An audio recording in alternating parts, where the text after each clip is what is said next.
Hi all, Bones here from BSA Bantams. Welcome back to the workshop. Welcome back to my channel. Don't adjust a thing. It is actually pouring rain, so that's why the bit of a staticky noise in the background. So my apologies about that. That's what happens when you work in a tin shed, isn't it?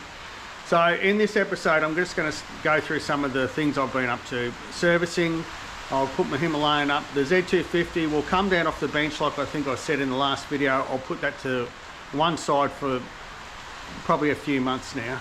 So I'll move all the parts I took off the shelf and put them over where my bay is for the electronic ignitions, because I've finished all the electronic ignitions. They're out.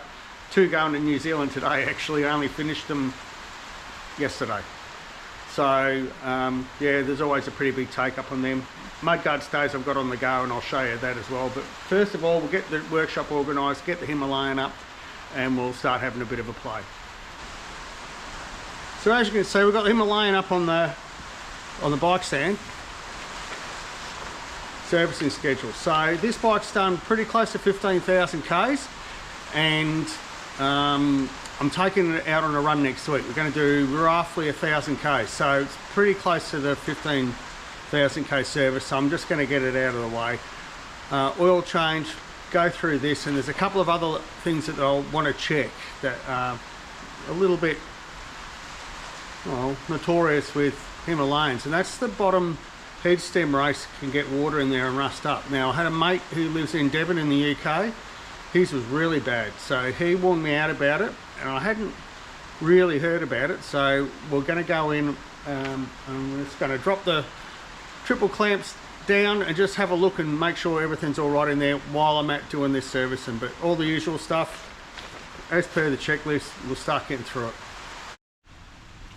So here's our Royal Enfield servicing schedule, and obviously we're doing our 15,000 K service. So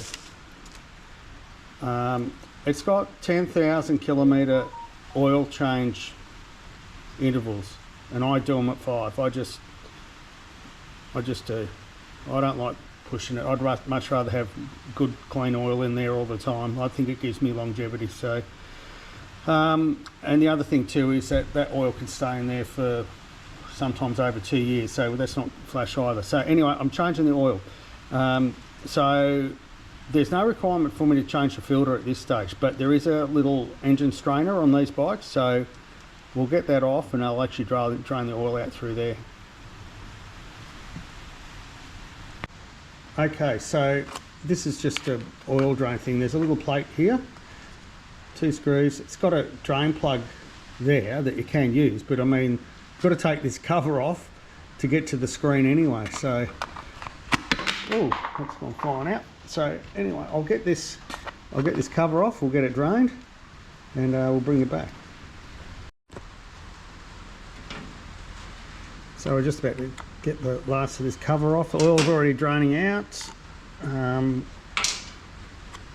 just holding that to try not to do that, which is exactly what I've done. But anyway, so if you look at that oil, the colour of it, that's only done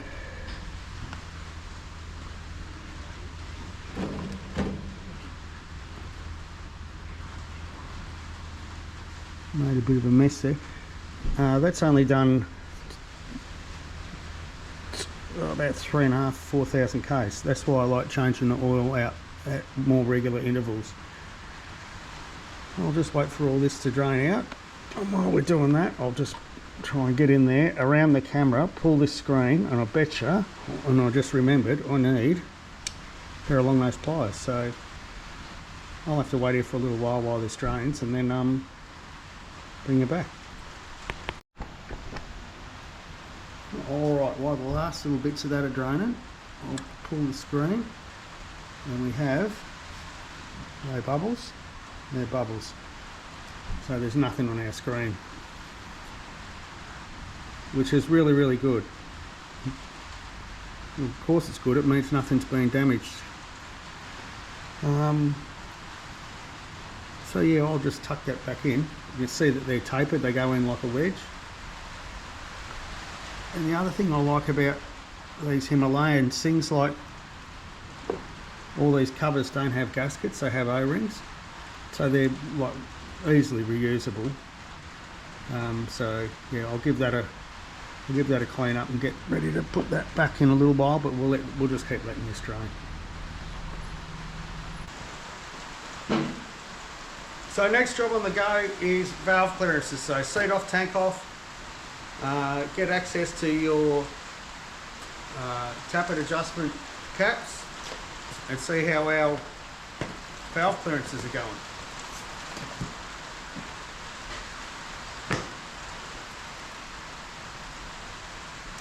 Passenger.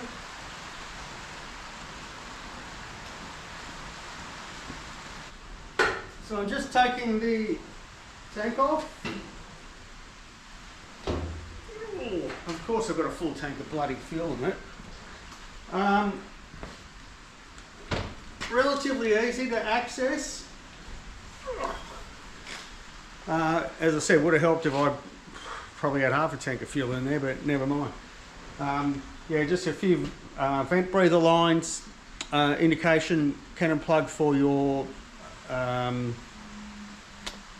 fuel level gauge and your fuel pump cannon plug. So you can get up and underneath it. The plugs have come apart very easily, so yeah, really good access. Now I'll start taking the covers off and have a look at our valve clearances, and we'll get into that. So we've got two covers here for our rocker assemblies. So I'm just about to go and get the air gun. I'm actually going to spray a tiny bit of degreaser around, blow it all out, make sure that I'll get no dust or debris that's coming off here, obviously into the engine. And then we'll gain access to these, wind it over to the right spot, and then we'll get the feeler gauges out and see how we go. But it is, you know, a bike like these, they are so easy to work on. That's what also makes them appealing, I think.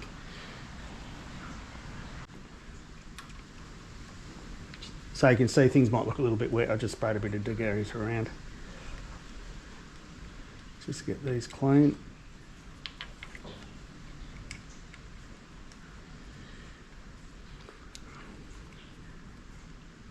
And these covers don't have gaskets either, they've just got O-rings, so it's, as I said before, on other stuff, I think it makes it so much easier. And you'll see when we get into some of the older bikes, they're all gaskets, so when you order a filter, you've got to order a gasket, especially things like the like 650M, because it's got two filters, and one's in the sump. There we go.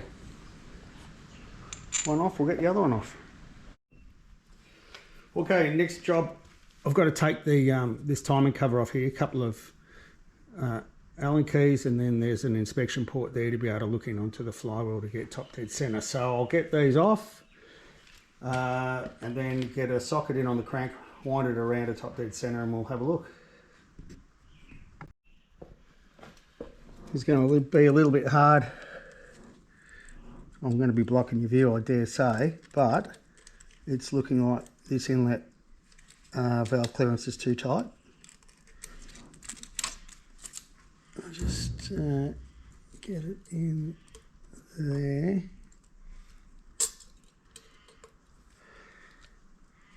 It won't go in.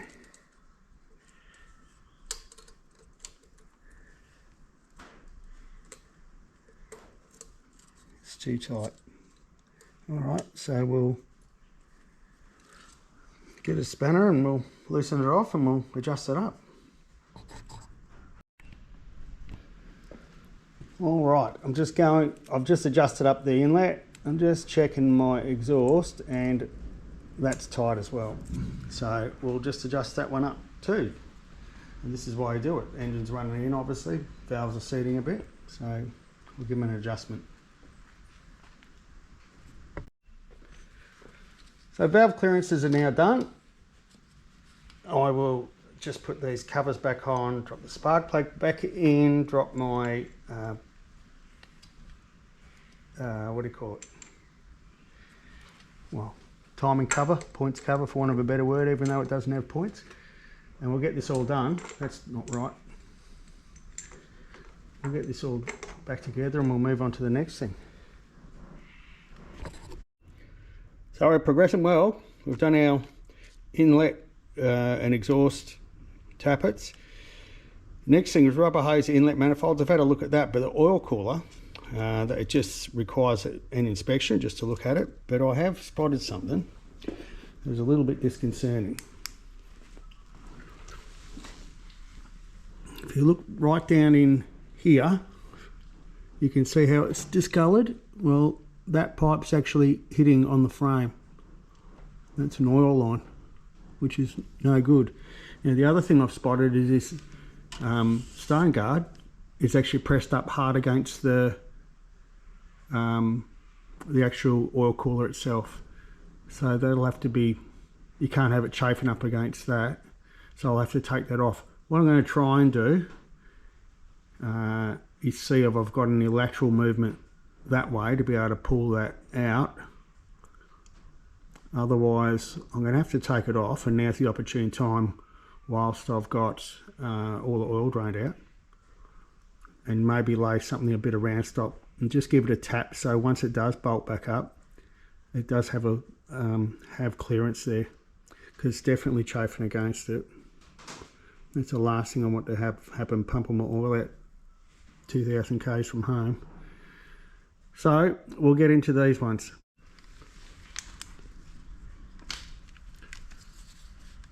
So you can just see there and there and there and there and up here where that stone guard has been chafing against the, might even be easy to see with the light off it. I'll just turn the torch off. Yeah, there are 4 spots here and all the way along here. So I'll just give that a bit of a delicate bit of panel beating, and then we'll move on to seeing what we're going to do about this cooler line. Alright, I don't know whether you're going to be able to pick it up, because I can't go too close because of the GoPro just doesn't like being too close. But you can just see that line there, and I can pick it up with my thumbnail. So it's been actually, that's where it's been hitting the edge of the frame. More disconcerting though, once I got it out, around the back here, it's been hard up against the casting lug on the engine, and it's worn through just down to the, like the armoured cabling in the, like the armoured sheath inside the hose. It looks like it's got a bit of an unnatural twist in it as well. So what I'm going to do is I'm going to put some shrink wrap over that, and then I'm going to put some spy wrap and just see how I go with actually mounting it and see what the natural set is. Because if you look at that, I reckon it's twisted. Like when it got like installed, it's got a fair twist in it. And thinking about it, it sort of goes in the bike on an angle like that.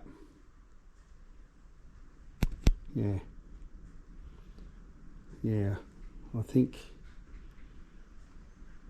yeah, I don't think that's right. I might even just heat up the end with a heat gun and just try and rotate one of these fittings around to get the set of the hose properly. But anyway, it is still serviceable. There's no wires hanging out. It hasn't chafed through the wire, and I'll put some spy wrap over it and fix that up. For this bit, I'm just going to put it in a press with a bit of bar stock on it and just press it down a little bit so it's just got that bit of clearance. Being, obviously you couldn't have it solid mounted, that's why they've got the rubber in it. But I do not want to go doing things like twisting it, or just on the off chance I'll break the fitting or crack it. But we'll get that done and get it reinstalled. So that's what we've come up with. I've just put some spy wrap over this, and you can see I've just given that a little squeeze in so it gets around the edge of the frame. So we'll fit it back up and see how we look. Alright, so my little mod didn't work. It's still, I've mounted all this up. It's still touching that. So this is the bracket that the oil cooler mounts onto up here. So what I intend to do is actually slot it and just move it back a couple of mil, which will move this away. I'll see if you can see in there. But you can see I've got a gap in here now. You can see where it was initially rubbing and now it's not. Interestingly enough, by the way you tighten that fitting there, I've got a little bit of standoff now from the engine mount as well. So the little mods have worked really well. I've got about 2-3 mil clearance from stone guard to my oil cooler now as well. Gave that pipe there a little bit of a tweak just to stand it off a bit more, because there was a rub mark down there, just where it's sitting up against that socket head screw. So yeah, successful outcome for that. We'll keep moving on with the service now. Probably chopping my head off on now. Yeah, half of it. That's no big loss. Okay, we're going to check our air filter. So I'll get this cover off and we'll pop it out and we'll take a look. So filters for these are so cheap. I think you can buy five air filters and 5 oil filters for $60 with freight. So pretty cheap to do servicings. Yes, Phillips head screws for those.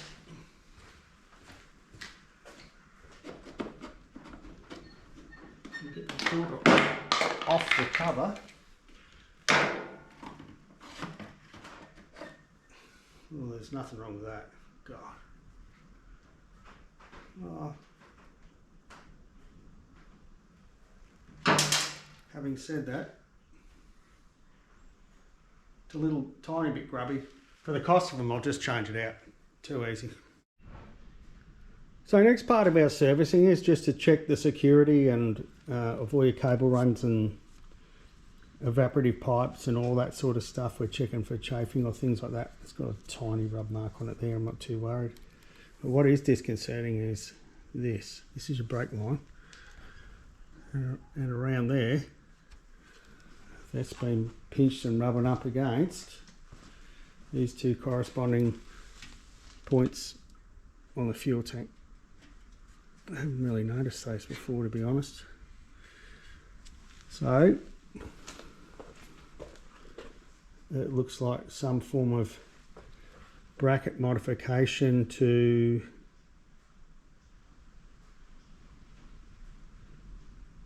move these in. You know what I'm actually thinking is to actually take the bracket off and just put a cable tie around it so they ride up tighter to the frame, which is, I think, nothing else goes through it, so it's only the 2 brake lines. I think that's exactly what I'm going to do. I mean, the cable tied it there, but they've got these obviously to restrain it when it's actually turning. But I think if I get a big cable tie and use the rubber grommets against the frame and then cable tie it up, I think that'd work, because right at the moment, especially this side, that's no good. Right, we'll see what we come up with. So that's the fix we've come up with. I've just put a big cable tie around the 2 grommets on either side. It actually lowers the line of your brake lines down. When you have a look at the front of the tank, you'll see it's wedge shaped. So hopefully they'll have, well, they will have enough clearance in there. I'm pretty confident of that. So back over the servicing schedule, and got a throttle bottle clean and clutch cable adjustment and oil. Right, onto those. So I've just disconnected the clutch cable So I'll just keep doing this for a while, run a bit of oil down it.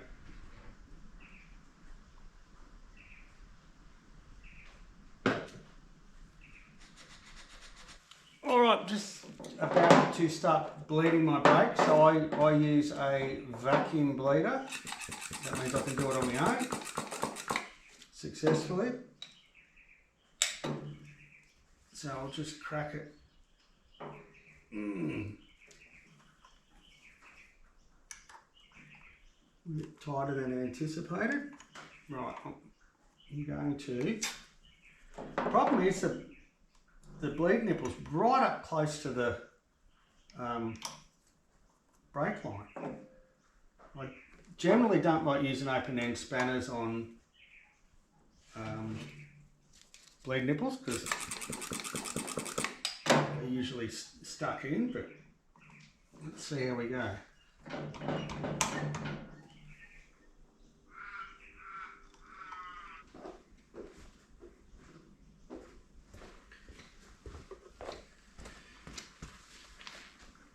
So this one's a bit easier because I can access the reservoir while I'm bleeding as well. And it does look a fraction murkier than what the front brake was. Of course, they've got two different size nipples in them.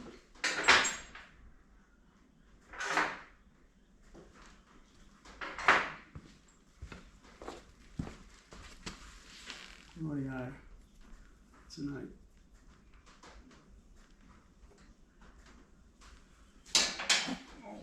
I'm going to loop this over that so it stays square.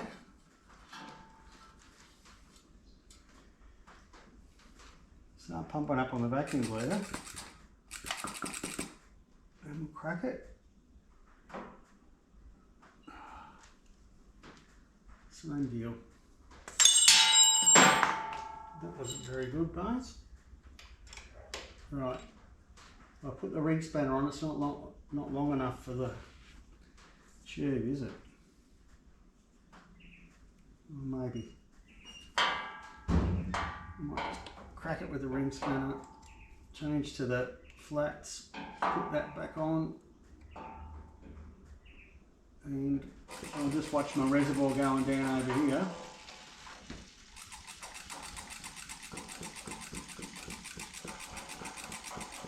Obviously I don't want to pump it all the way out because then I'll have to do a full bleed, whereas I'm just effectively giving it a flush at the moment.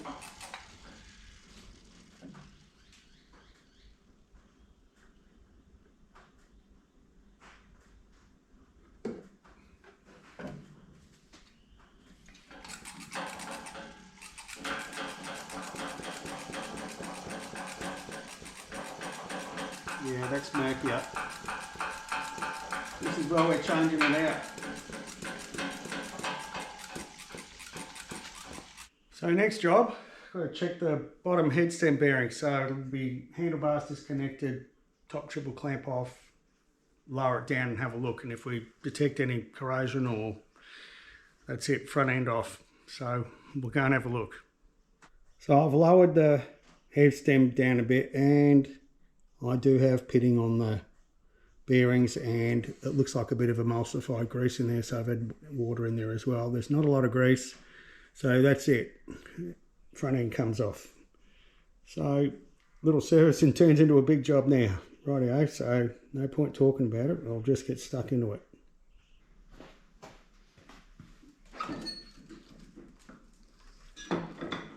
Oh, you bastard.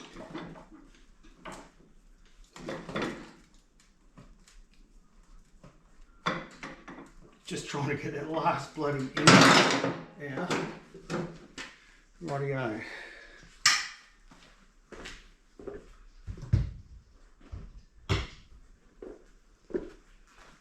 I'll undo that one and get that one out. Rightio, so I've got the triple clamp off. I'm just undoing the head stem nut and we'll drop this triple clamp out and we'll have a look, have a closer look. We'll be able to have a look at the top bearing as well. We'll just keep winding it off and we'll get it out. I'll have to work out a way.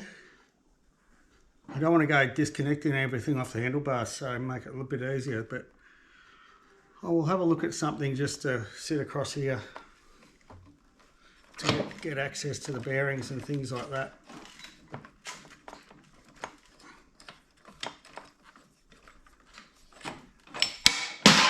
That's that. It's actually not as bad as I thought. I'll have a look. I'll be out of shot. You can only hear me. I'm just wiping the bottom bearing and it's stuffed. Righto, new bearings. They're Brunelled as well as got corrosion. Rightio, good job.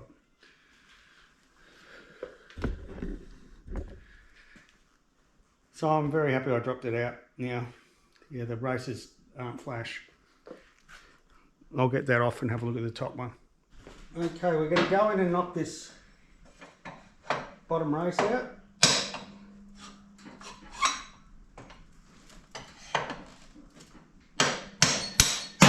Like that. Didn't take much. Have a look at this, and it's shot well and truly. I'll clean this up and I'll show you. I'll get a torch, just hang on. Might be able to see it a bit easier. A bit of light in there. You can see all the corrosion there, but those vertical lines all the way around is what's called Brunelling. That's the rolling elements just impacting the race. So that bearing is shot. So I will be taking the top one out as well, and we'll put a decent set of SKFs or something like that in there. All right, so I've put the new head stem bearings in, and obviously if I've got a fork in my hand, probably means I'm fitting the forks up.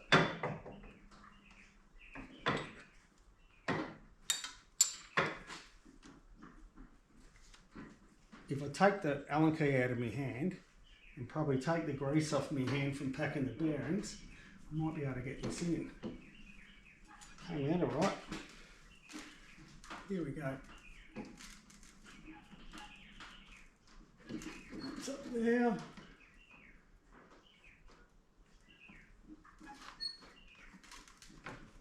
And that's up in.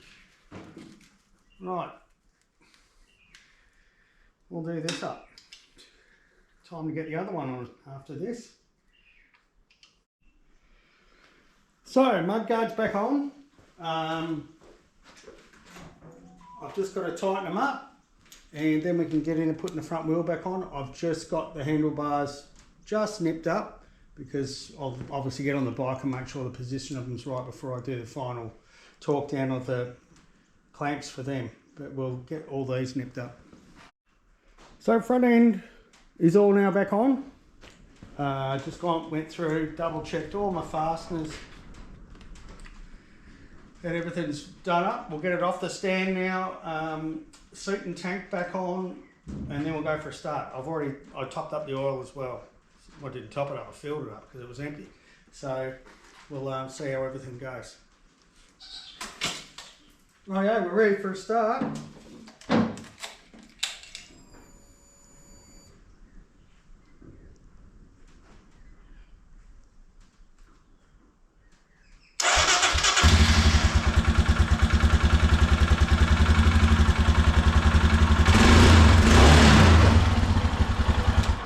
So I'll have a bit of smoke from oil leaks and, well, not oil leaks, where I've broken oil lines and the like. I'll just go around and check where I've disturbed oil lines. I had a problem with the gear selection indicator, you know, which gear you're actually in. Good old Google went online, had a look, and all you got to do is disconnect the battery. So that's fixed that as well. So just a bit of a wipe over of a few things. I'll take it for a run down the driveway and back, and Bob's your Arnie's husband. So pretty happy about that. I'll take you around and show you what else I've been up to just before I close out this video. So test ride's all fine and dandy, as you would hope.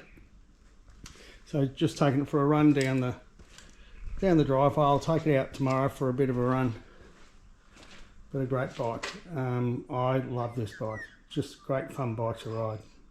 So other stuff I've been doing. Mudguard stays. Manufacturing those, and we do that down here. Right here is the little press die. That's the male, that's the female. So obviously I put that in the press with these blanks. As you can see, I'm getting through them, and I make all different length ones. They're the very long ones for the deep valanced front mudguards on the early D1s, and these are for the other D1, D3 bikes. So that's basically how we do it. So I just sit down in this chair right there and I press them all out. So the ones that are back up on the table there, they're going to get cleaned and get painted tomorrow. And that way I sort of break up the production run, so I'm just not sitting there all day. We've got a couple here. They just simply didn't make the grade. They're scrap. I think we've got a couple more in the bin over there. But anyway. So, that's about it. Servicing a Himalayan, a few other little faults that we found. Oh, to point out a couple of things from yesterday. Now, there were two issues. One with the brake hoses, brake lines I should say, and the oil cooler hose. Not happy with either. So I've ordered new ones. But I will show you what ended up happening with the brake hoses. So I think you can hopefully see that down in there. So where I've actually put the cable tie around and sandwiched these grommets on either side, the tank just fits nicely on there, and they're still encased in the rubber grommet, which I think is a far better solution than what they had before, with it actually jamming up against that edge, and you might not be able to see just the cracked chips in the paint there where these were touching. Anyway, not happy. I'm not going to. I've ordered the new oil line that was pinched, and new brake lines as well. So I really hope you've enjoyed this video. Could you hit like and subscribe if you haven't subscribed before? And I think that'll about do for a little while. Off riding next week. This is all ready to rock and roll. So from me at Oz BSA Bantams, I'll see you later.